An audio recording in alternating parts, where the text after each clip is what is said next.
O empresário Abílio Diniz já enfrentou muita crise econômica, já enfrentou muita crise em seus negócios e sempre se reinventou como empreendedor. Eu estou aqui para conversar com ele sobre essas crises todas e também quero apresentá-lo. Ele, como já mudou várias vezes, né, de negócios, agora ele tem uma empresa de participações, a Península, que é sócia do Carrefour, e ele é presidente do Conselho de Administração da BRF, uma gigante de alimentos, entre outras coisas. Não vou dizer tudo, senão acaba a entrevista, a gente não te fez pergunta. Mas eu queria te perguntar o seguinte, Abílio. Você era próximo do governo Lula e Dilma, defendeu os governos do PT e agora defende o governo Temer. Então eu fico achando que você talvez é o contrário do anarquista espanhol, que dizia, ai, governo, sou contra. Você é a favor, aparentemente. Olha, Miriam, eu estou muito tranquilo nesse ponto. Eu apoiei muito o governo Lula e até o governo do PT, principalmente durante o período do governo Lula, pelo que estavam fazendo pelo país, né? Eu não sou político, sou completamente apartidário. Agora tem um partido para mim que é importante, entende? Que é o meu país, né? Hoje acho que as pessoas se esquecem um pouquinho, mas eu dei 10 anos da minha vida como membro do Conselho Monetário Nacional, né, tentando fazer alguma coisa para o país. Nem você lembrava disso, né? Lembro sim, porque eu estava lá na porta do conselho. Eu estava lá na porta do conselho entrevistando quem saía do conselho. Isso era no governo militar, né? Olha, eu tenho certeza que você lembra disso, sim, mas foram o que eu considero a minha década perdida, porque eu não fiz nada de importante. Foi da onde eu tirei a conclusão que o meu dever, a minha vocação é ser empresário. Gerar receita, gerar emprego, fazer com que as pessoas possam ter mais oportunidade de trabalho. Enfim, depois do ano de 90, fiquei concentrado somente nas minhas coisas. Mas sempre olhando pelo país. Apoiei o governo Lula, apoiei o governo do PT pelo que eles estavam fazendo pelo país. Eles tiraram mais de 30 milhões de brasileiros debaixo da linha da miséria, debaixo da linha da pobreza absoluta, e atenderam uma coisa que sempre foi uma reivindicação minha, de crescer redistribuindo renda. Crescimento com distribuição de renda. Isso para mim foi sempre uma coisa muito importante. Eles fizeram, eu apoiei. Eu acho que fizemos muita coisa. E o governo Dilma não cresceu cada vez menos, terminou em recessão. E essa recessão, ela revogou um pouco desses ganhos, não? Quando começou o governo Lula, nós tivemos mais dificuldades, mas tivemos um cenário externo evidentemente mais adverso, né? Mas não teve a mesma continuidade do período Lula. Eu acho que não faltou boa vontade, eu acho que houve seriedade, houve honestidade, principalmente por parte da Dilma, tá? Eu acho que ela foi uma pessoa que teve realmente vontade de fazer, não conseguiu fazer. O que acontece agora? E agora como é que você avalia o governo Temer? É o seguinte, Miriam, eu hoje, até pela Península, entende? Quer dizer, eu ando e até pelos meus negócios internacionais, tanto Carrefour como o Carrefour Global, BRF, são empresas globais, circulam muito por aí, né? E as pessoas me perguntam muito sobre o Brasil. No ano passado perguntavam sobre o Brasil, o que eu dizia? Eu dizia, olha, vai melhorar, eu não sei como, entende? Quer dizer, mas não é possível que isso vá durar até 2018, eu não sabia mesmo, né? Eu acho que o que aconteceu, o processo de impeachment, por mais doloroso que tenha sido, trouxe para o Brasil uma nova perspectiva, trouxe uma volta da esperança, da expectativa de que as coisas podem melhorar. Nós não estamos mais naquela situação onde o desemprego estava aumentando terrivelmente, a inflação estava crescendo, o câmbio com uma volatilidade imensa, uma taxa de juros muito alta. Nós estamos realmente num mundo muito difícil. Mas tem tido muita manifestação contra o governo Temer e agora não apenas de militantes do PT, tem mais gente. Olha, Miriam, eu acho o seguinte, eu acho que essa manifestação ela não se justifica. A meu ver, tudo que foi feito no processo de impeachment, eu não estou julgando, eu estou dizendo tudo aquilo que foi feito, me parece que foi feito dentro de um processo constitucional, participando todo o Legislativo, Câmara, Senado e o Judiciário participando. Então foi um processo realmente constitucional. Tentar fazer alguma coisa, uma reviravolta agora, no sentido de querer eleições diretas ou coisa parecida, aí sim é uma agressão à Constituição. Agora, o que me deixa um pouco preocupado, me deixa triste nesse processo, é uma questão muito minha, tá? É que eu vejo jovens, né, engajados também nesse movimento. Entende? Eu vou dizer uma coisa para você, eu até os entendo, Eu até os entendo e até admiro, entendo, quer dizer, essa vontade de querer lutar pela democracia, por um Estado de Direito, por defender o seu país. Eu acho que isso é extremamente importante nos jovens. Agora, é preciso atenção. É preciso saber realmente distinguir o que é melhor para o país e olhar para o país. Aqui agora não tem que ter partido político. Aqui agora não tem que ter coisas assim, não tem que ser agora ideológico. Agora tem que olhar para o Brasil. O que é melhor para o Brasil? O melhor para o Brasil agora é absolutamente necessário retomar o crescimento, fazer com que a economia realmente tenha uma retomada, gerar empregos, fazer com que a roda vire ao contrário. Isso é fundamental. Você sabe que eu dou aula na GV, dou aula para jovens, gosto de falar para os jovens porque eu acho que o futuro pertence a eles. E eu gostaria de passar aqui no teu programa uma mensagem para eles. Eu gostaria de ver muito mais jovens engajados no processo político. Por que não? Nós temos que ter Mas você está sendo contraditório? Ele está triste porque eles estão na rua, mas queria que eles estivessem engajados na política. Eu estou triste porque eu sinto que eles não estão com informação total. Estão mal informados, não estão olhando profundamente o que está acontecendo. E, na realidade, eles não estão pensando o Brasil nesse momento. Tem que pensar o que é melhor para o Brasil. Melhor para o Brasil, está tudo sinalizado, que é continuar este processo. O governo já tem garantido que vai promover as reformas estruturais que o Brasil está precisando, vai remetê-las para o Congresso e vai lutar para que elas sejam aprovadas no Congresso, que é uma coisa muito importante. Há muito tempo não existia uma base no Congresso a partidária do governo, do executivo, como nós temos agora. Então, nós temos chance de aprovar realmente as reformas que o Brasil precisa. Abílio, como é que você convence... Você viaja por aí, conversa com empresários e com investidores estrangeiros. Aí, como é que convence um investidor estrangeiro a colocar dinheiro num país que está numa grave crise política, numa enorme recessão, num abismo fiscal e um lugar onde empresários estão sendo presos? Miriam, quase que são mundos diferentes. Tem que dizer, esse mundo que você como é que você explica? Como é que você explica o Brasil? Mas é o seguinte, é um mundo diferente daquilo que nós estamos vivendo. Vou te contar para você o que está acontecendo conosco aqui na Península. Tá? Nós temos, já foi anunciado, é público, não tem problema nenhum de eu falar, nós temos um IPO do Carrefour Brasil para ser feito qualquer hora. Né? O que os bancos estão chegando agora? Dizendo, vocês estão prontos? Está pronto, tem dinheiro, tem muito dinheiro vindo para o Brasil nesse momento. Olhando para investimentos, olhando para as possibilidades da que nós temos aqui dentro e acreditando no Brasil. Isso é muito maior. Mesmo o consumo estando em queda, porque o Carrefour precisa de consumo, né? E o consumo entrou num momento difícil. As pessoas não compram exatamente o momento de hoje, as pessoas compram expectativa. E é isso que eu estou dizendo para você. Quer dizer, a expectativa mudou, voltou a esperança, e com a esperança eu tenho a convicção de que vai voltar a confiança. Agora, isso eu posso te dizer com toda a tranquilidade. Eu vivo com isso. Isso é o que eu estou vivendo. Você acha que há interesse no exterior de investimento no Brasil, apesar de toda essa crise?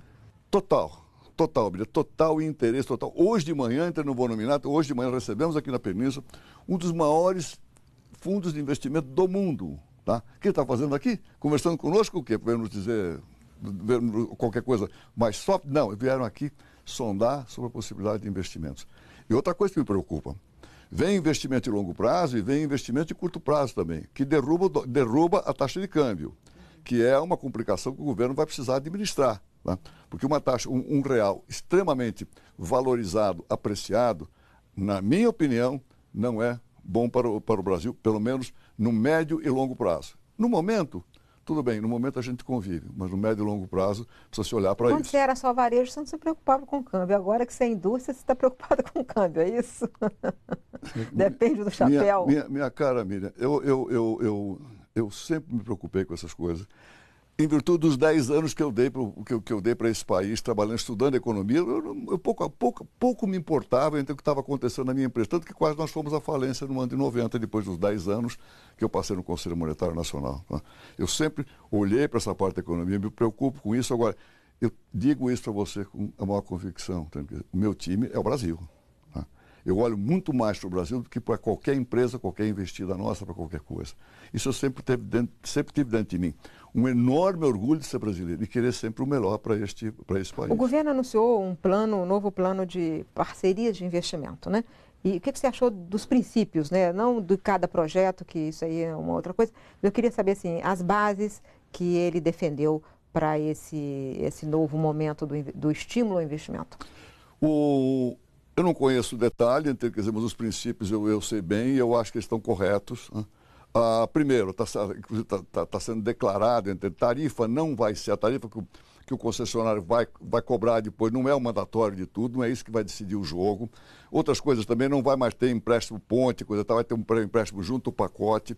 Vai se dar mais autonomia para a autoridade reguladora, para que possa fazer algumas concessões e se ajeitar a determinados projetos. Há uma série de coisas que estão, vários projetos, portos, aeroportos, rodovia, ferrovia, que estão, vamos dizer assim, programados para sair agora. Você acha que nessas bases tem mais interesse do setor privado? Mas sem dúvida, mas sem dúvida. Mira, eu não tenho dúvida nenhuma do que eu estou te dizendo. Dinheiro tem no mundo quanto você quiser. E isso é uma coisa que eu me orgulho aqui na Península, porque nós temos dinheiro, temos sim, algum. Agora, o que nós temos? É capacidade de management. É a capacidade de a gente entrar num negócio e a gente poder fazer a diferença. Tá? Dinheiro no mundo tem o que você quiser e está olhando para oportunidades. Eu diria que dinheiro é mico. Você tem que ver o que você faz com ele, porque senão você vai apanhar do investidor. Porque você não deu uma remuneração correta para ele. E tem muito dinheiro pronto para vir para o Brasil. Isso eu não tenho dúvida nenhuma. Eu perguntei sobre grandes empresários indo para a prisão, por exemplo, a gente sabe, né? Alguns ameaçados, outros estão mesmo na prisão, outros já entraram e podem voltar, enfim. Foram empresas grandes que participaram dos outros projetos de investimento até recentemente, que sempre se precisou deles, sempre precisou das grandes empreiteiras para construir os consórcios que participaram dos grandes investimentos recentemente. Essas grandes empresas vão fazer falta nesse momento de incentivo ao investimento? Olha, eu nem sei se elas vão morrer, então, quer dizer, eu acho que tem muitas empresas que vão continuar, então, que são empresas que...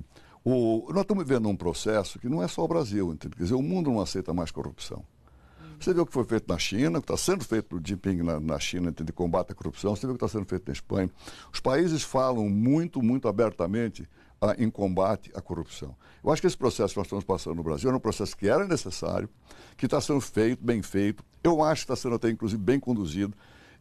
No mês de abril, começo de maio, eu fiz uma palestra em Harvard e MIT, para o pessoal de lá, e antes de mim falou o Rodrigo Janot, que é o Procurador-Geral da República.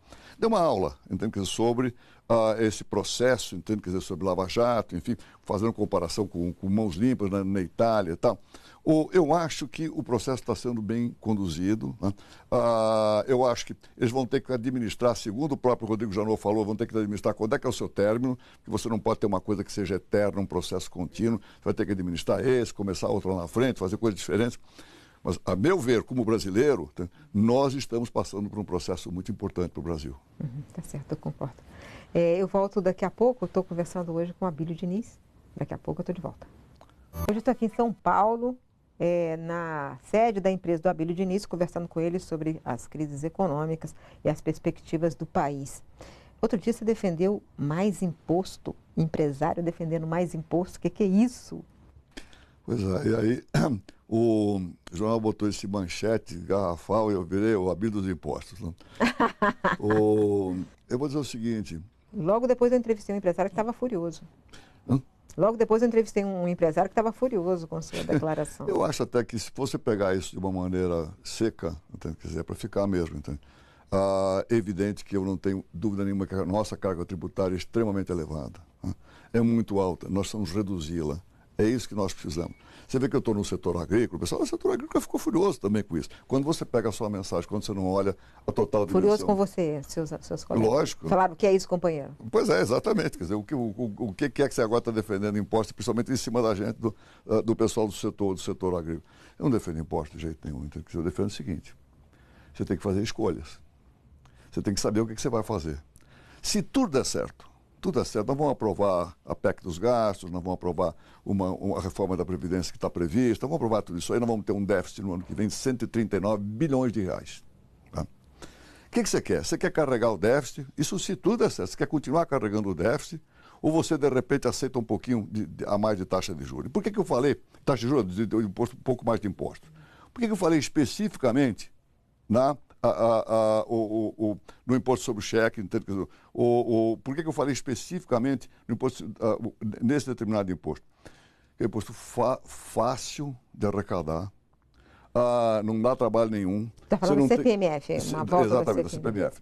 É um imposto que não dá, não dá trabalho para arrecadar, se arrecada automaticamente. É um imposto de alíquota muito baixa, cada 0,1% do PIB de imposto, você arrecada 18 bilhões de reais por ano. Então, e ninguém vai jogar para preço. Quem é que vai jogar para o preço se fizer uma alíquota de 0,2 ou 0,3? Quem é que vai passar para preço? Então, tem vamos dizer assim, tem uma razão de eu ter citado isso. Agora, é evidente que o que nós temos que fazer é corte de gastos. Você está querendo dizer que numa crise fiscal como essa, você precisa de, às vezes, temporariamente ter mais imposto, é isso? Mas se você não tiver outro caminho, se você não conseguir, mesmo você cortando os gastos todos, por que eu falei isso? Mesmo você cortando todos os gastos, né, você vai ter um déficit de 139 bilhões de reais. Com esse déficit, você não reduz taxa de juros, porque nós temos que, inclusive, segurar a inflação. Tá? Você tem dificuldade para fazer o país se desenvolver, deslanchar. Você tem dificuldade, inclusive, para atrair investimentos, porque o déficit está muito elevado. Sabe, nós não podemos imaginar que nós podemos, do dia para a noite, viver no melhor dos mundos. Tem 4 preços relativos. Você não pode querer aqui, ao mesmo tempo, você querer preço baixo, uma inflação contida, uma taxa de juro baixa,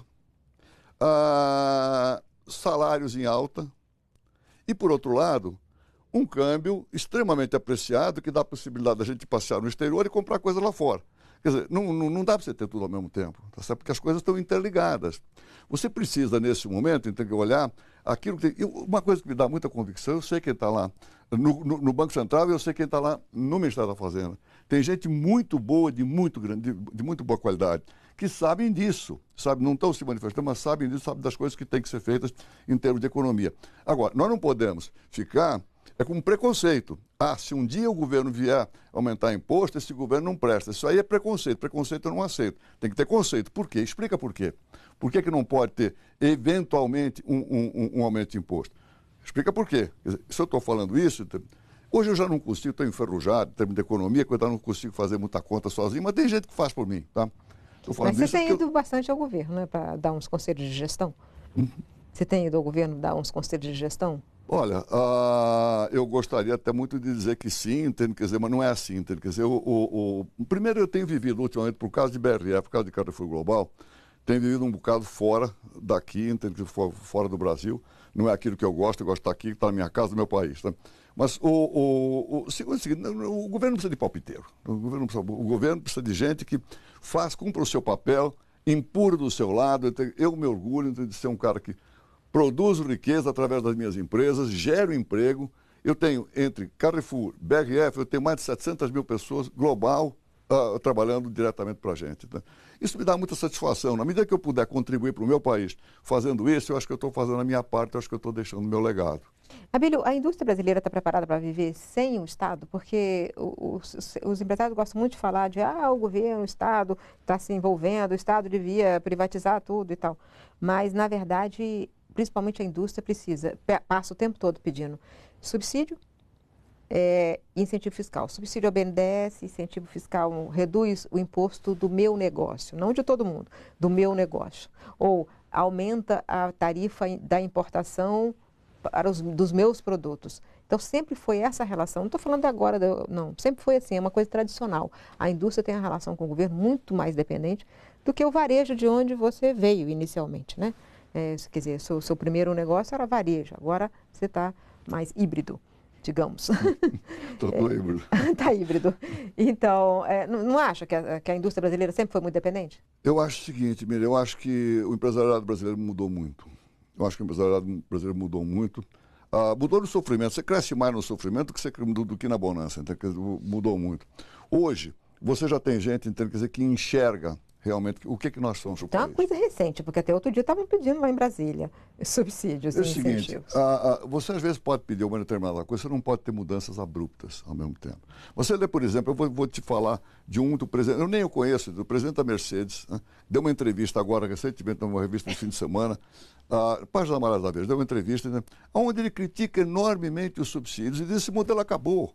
Você tem que ter realmente, tem que fazer abertura, um esquema tarifário diferente, então você tem que deixar o pessoal do exterior vir para cá e também ser realmente ter uma abertura completa, tanto de exportação quanto de importação.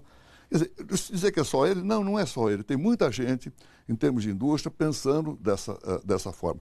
O que você precisa realmente?